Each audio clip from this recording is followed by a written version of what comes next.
Alright, football fans, let's talk about something that'll blow your mind. We all know Messi is a genius on the pitch. The goals, the dribbles, the vision, it's all there.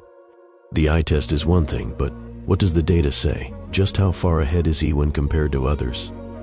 Well, that's where things get crazy. Because when analysts plot out player stats on a graph, whether it's goals versus assists or dribbles versus chances created, there's one tiny dot that keeps ruining the scale.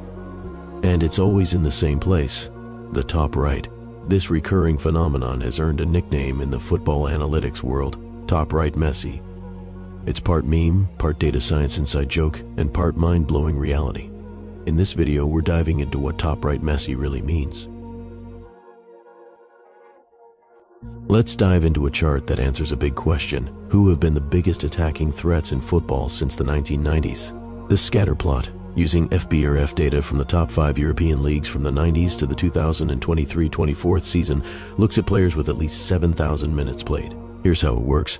The x-axis shows assists per 90 minutes, how often a player sets up a goal, ranging from 0 to 0.5. The y-axis shows non-penalty goals per 90 from 0 to 0.9. The size of each dot reflects minutes played. The bigger the dot, the more minutes.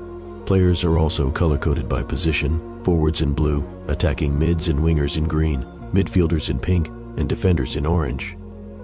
Let's start with the majority of players clustered toward the bottom left. These guys, like Ashley Cole and Keane, are averaging around 0 to 0.1 assists and 0 to 0.1 non-penalty goals per 90.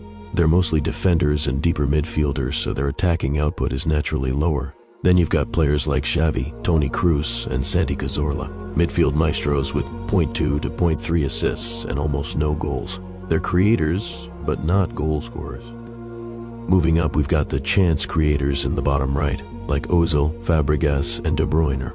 These guys are assist machines, averaging 0.3 to 0.5 assists per 90, but their non-penalty goals are still low, around 0.1 to 0.3.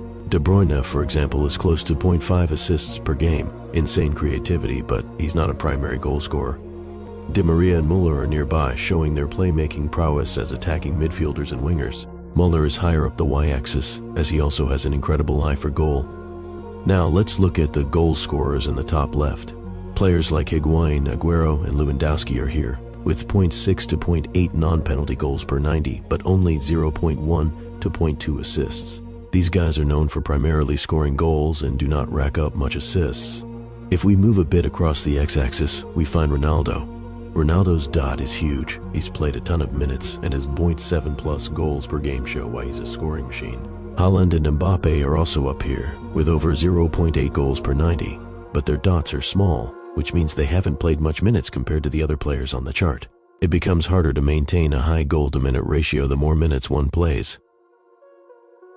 Then we've got the double threats in the top right, players who score and assist at an elite level. Neymar, Thierry Henry, and Mbappe are here, with 0.5 to 0.8 goals and 0.3 to 0.4 assists per 90.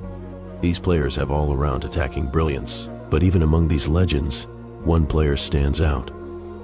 Lionel Messi is isolated in the top right corner, with more than 0.8% non-penalty goals per 90 and 0.4 plus assists per 90.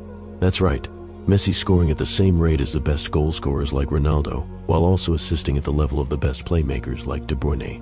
No one else comes close to this balance of scoring and creating.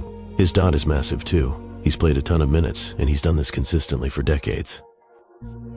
This chart shows why Messi is the ultimate attacking threat. Since the 1990s, no one has matched his ability to both score and create at such an elite level. Ronaldo might challenge him slightly in goals, but Messi's assist numbers blow everyone away while still scoring like a top striker. It's unreal.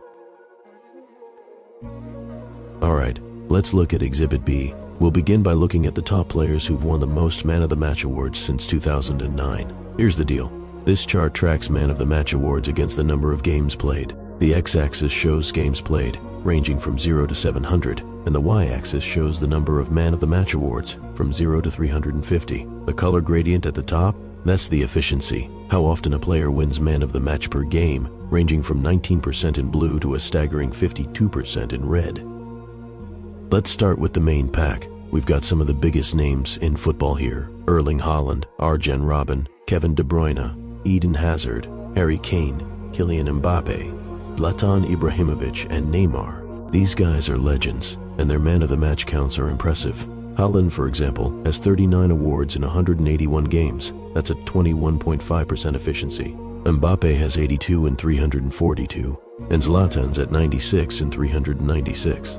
All of their efficiencies are hovering between 19% and 24%. Then we've got Neymar, who's a step ahead. He's won 90 awards in 336 games. That's a 26.8% efficiency. Incredible, right?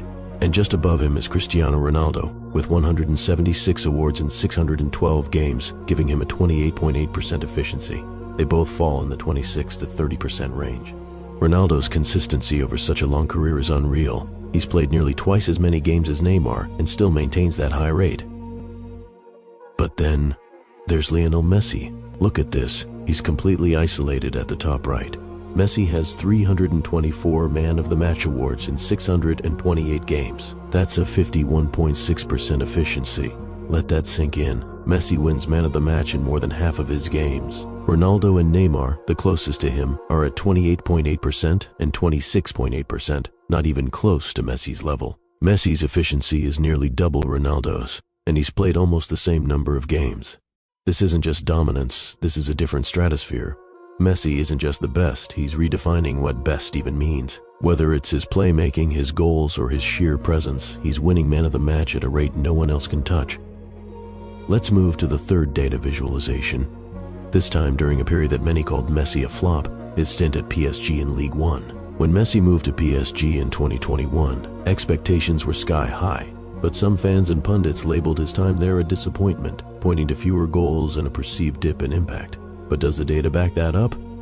Let's find out with this chart looking at League One players with a minimum of 500 minutes played. This scatter plot measures two key stats: progressive passes per 90 on the x-axis. That's how often a player makes passes that move the ball closer to the opponent's goal, and progressive carries per 90 on the y-axis, which shows how often a player drives the ball forward toward the goal themselves.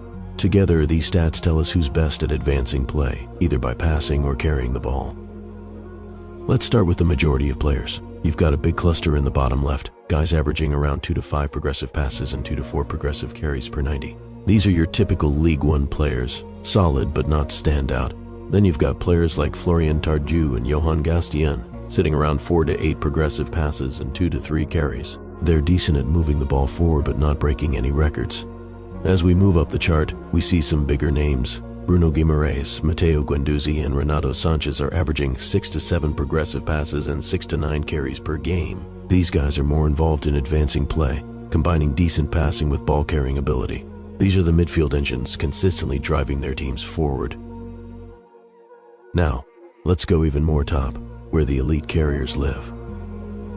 Neymar, Marco Verratti, and Di Maria are here, with 6 to 9 progressive passes and an unreal 10 to 13 carries per 90.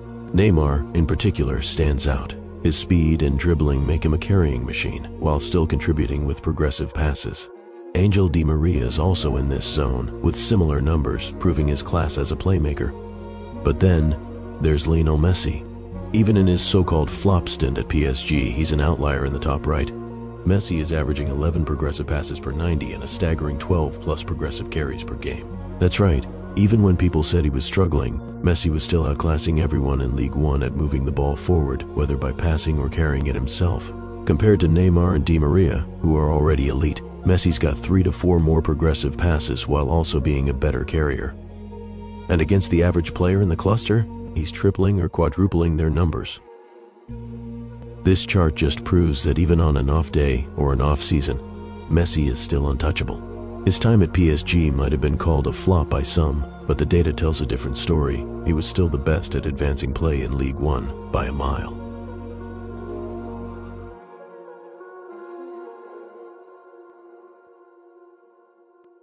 So what have we learned? When it comes to data, Lionel Messi doesn't just top the charts, he distorts them. He's not on the curve, he's not above the curve, he redefines the curve. Top right Messi isn't just a meme, it's a statistical reality, a shorthand for greatness. A reminder that even in the cold world of numbers, some players shine so brightly they leave the graph behind. Whether you're into eye tests or spreadsheets, there's one thing everyone can agree on: Messi is different.